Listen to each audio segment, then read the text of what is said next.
electability, this kind of thing that's not necessarily a real thing per se, is more so what people's perspective of the world is and what they think people would vote for. This effusive, this thing that's kind of just out there per se. It's the last refuge of the corporate Democrat.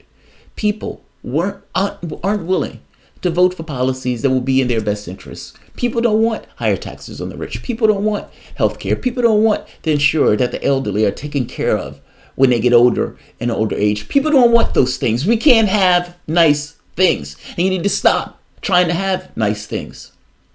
For the first time in a major debate, you have a frontrunner in the Democratic race saying you're wrong. We can have nice things. We just need to prioritize it. This is the richest country on the planet. We can have nice things. That person is one Mr. Bernie Sanders. And that one person, Mr. Bernie Sanders, is putting down, torching Hickenloper, who's making that argument that you are going to lose to Trump, despite what the polling is saying up to this point. In the face of reality itself, he makes that argument. And one Bernie Sanders is not having it. Welcome to the Soapbox.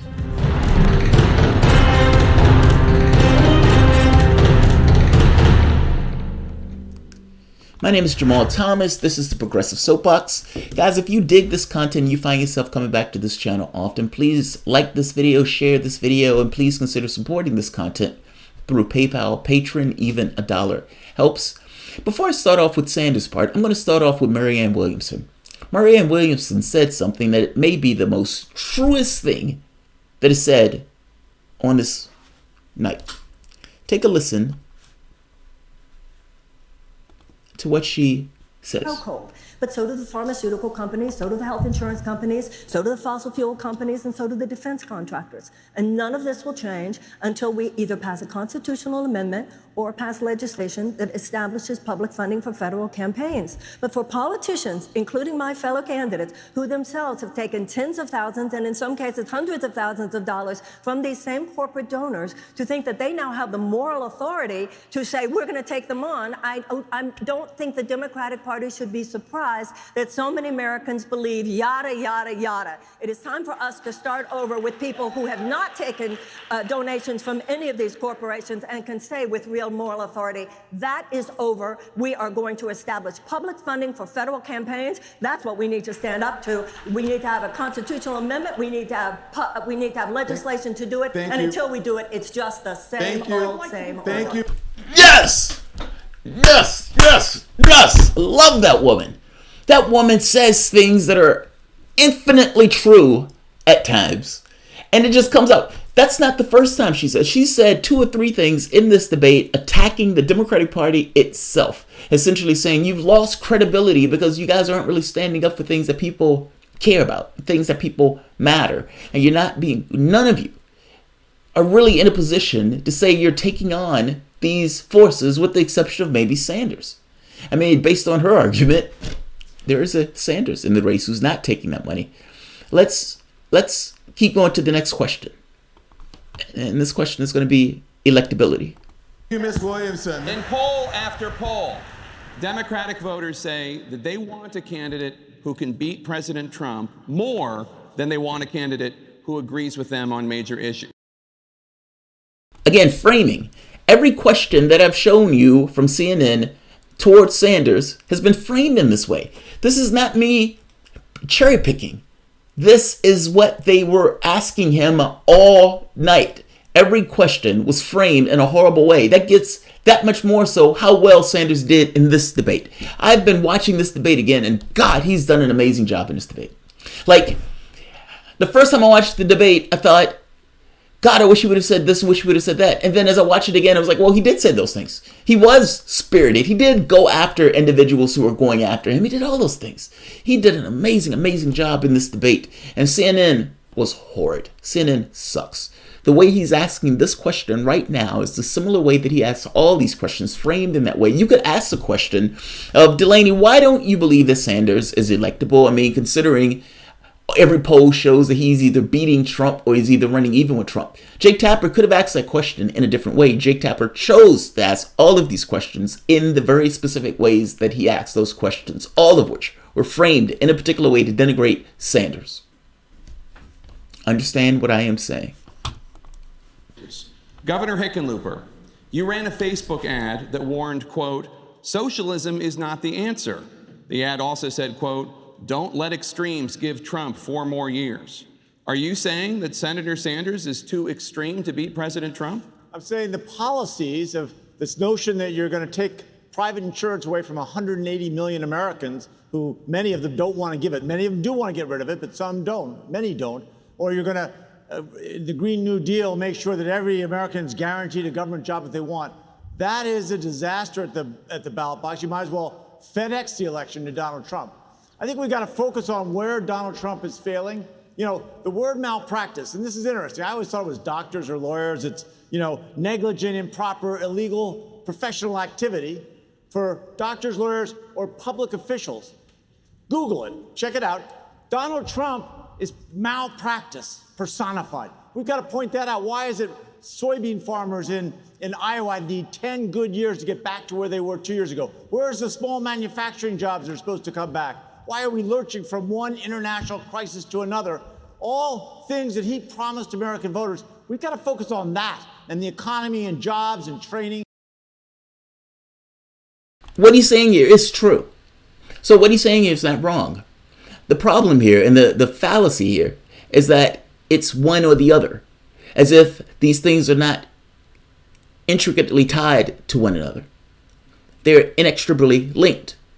The argument about Donald Trump and that tax cut, that grotesque tax cut, the best positioning for attacking Donald Trump on that tax cut is to point out that the overwhelming majority of that tax cut went to the top 1%, while simultaneously pointing out how grotesque that was, seeing as the wealth inequality that already exists in this country. I'm making the point that these things are not one or the other, it's both. And the strongest positioning in the argument is to link the two things. Just saying. So that we can promise a future for America that everybody wants to invest in. Thank you, Governor. Senator Sanders, you are a proud Democratic socialist. How do you respond to Governor Hickenloper? Well, the truth is that every credible poll that I have seen has me beating Donald Trump, including the battleground states of Michigan, where I won the Democratic primary, Wisconsin, where I won the Democratic primary, and Pennsylvania. And the reason we are going to defeat Trump and beat him badly is that he is a fraud and a phony, and we're going to expose him for what he is. The American people want to have a minimum wage, which is a living wage, $15 an hour. I've helped lead that effort. The American people want to pay reasonable prices for prescription drugs, not the highest prices in the world. I've helped lead the effort for that as well. Thank you, Senator. Governor Hickenloper, I want to bring you back to respond. So, again, I think if we're going to force Americans to make these radical changes, they're not going to go along. You throw your hands up, but you haven't oh, I can do it. But you haven't implemented the plans. Us governors and mayors are the ones that we have to pick up all the pieces when suddenly the government's... Bernie Sanders was mayor of Vermont. I hate to point that out. You're going on your rant, but I just wanted to point out while you're going about your rant that you got that wrong. I hate to fact check you in mid-rant, but, you know, it's my show, so just saying. Supposed to take over all these responsibilities, and there's no preparation. The details aren't worked. You can't just spring a plan on the world and expect it to succeed. John, Senator Sanders. John, I was a mayor, and I helped transform my city. I have some practical experience. Second of all, interestingly enough, today is the anniversary of Medicare. 54 years ago, under Lyndon Johnson and the Democratic Congress, they started a new program. After 1 year, 19 million elderly people in it. Please don't tell me that in a 4-year period, we cannot go from 65 down to 55 to 45 to 35. This is not radical. This is what virtually every other country on earth does. We are. Thank you, Senator. I want to bring in. Yes, I love that. You have no idea how much I love that. It's yes. If Hickenloper was back during the time that Medicare was being launched, and he has some age on him, so that was if he was in Congress, Hickenloper will be on the debate stage saying, we can't implement this plan like this. We can't bring this many people into this new healthcare plan. LBJ is trying to do this. This plan is going to collapse. There is no way that Medicare will ever succeed. Ludicrous. Fantastically ludicrous.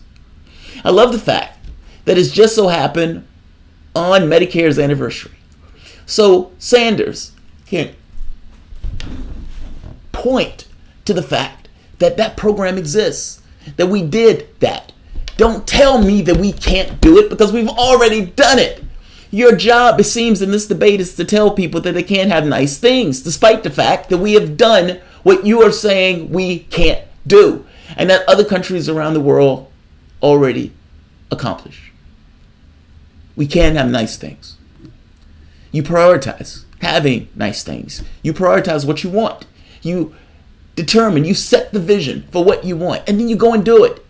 You have all the acumen from the standpoint of the politics that you need. You need a political revolution. Sanders is right on this. You need public will. You need a large groundswell from the standpoint of the public saying, this is what we want. And fact of the matter is, a campaign that is energized in that way can do those things. A campaign that is not, can't. A policy by itself, in and of itself, is not enough. I hope you understand what I mean. You can have all the policies in the world that you want. Fact of the matter is, those policies need to still get over the finish line. And if you don't have enough groundswell, enough pressure, enough emphasis being put on the political instrument itself, then it doesn't go anywhere. Sanders is right when he's arguing that you need a political revolution, that you need a groundswell of support, that you need people being pissed off and tired saying, this is the level to which we want to exist. And that level is several ticks up above where we currently are. God, I love that. Because it nails this notion of electability right on its face. All of the polls say that what you're saying is wrong. All of the polls say it. You're flying in the face of reality itself. Now, you could say Clinton lost. That's fair enough. By the same token, Donald Trump was winning in those polls. She could never pull away from her in those polls. So, I'm just saying. This kills the, God, I love this. I love this. Don't tell me that we can't implement Medicare for all in 4 years when we were able to do something similar when Medicare was first created. And God damn it, just as if God himself set the debate schedule, today is the anniversary of Medicare for all. An experiential example of what you are on this debate stage telling us can't be done. National audience. 8 years ago, the public option was taken off the table and told impossible. When Medicare for all was brought up, it was told to be impossible. 8 years later, Sanders is putting down this guy in the pole position, meaning, at least on this debate stage, being in the number 2 position in the presidential debate, arguing full-throated for Medicare for all and defending the position on multiple occasions. And in this particular case, nailing him to the wall in regards to what we can do as a country. And this notion that you are literally in this race to tell people what they can't do. The do-nothing Democrats versus the ones that actually want to get something accomplished. I love this. I love this. I love this 1,000 times. I love this. This debate turned out to be extraordinarily good. And, whatever my expectations were in the beginning, I got to be honest, Sanders and Warren exceeded them. So I'll end this here. I have to head out. If you guys enjoy the content, like, share. You can always support PayPal Patreon. Let's see, is there any more? I want to bring in Congressman Ryan. You're from the state of... Yeah, all right. I'll leave it here. Thanks all. Bye-bye.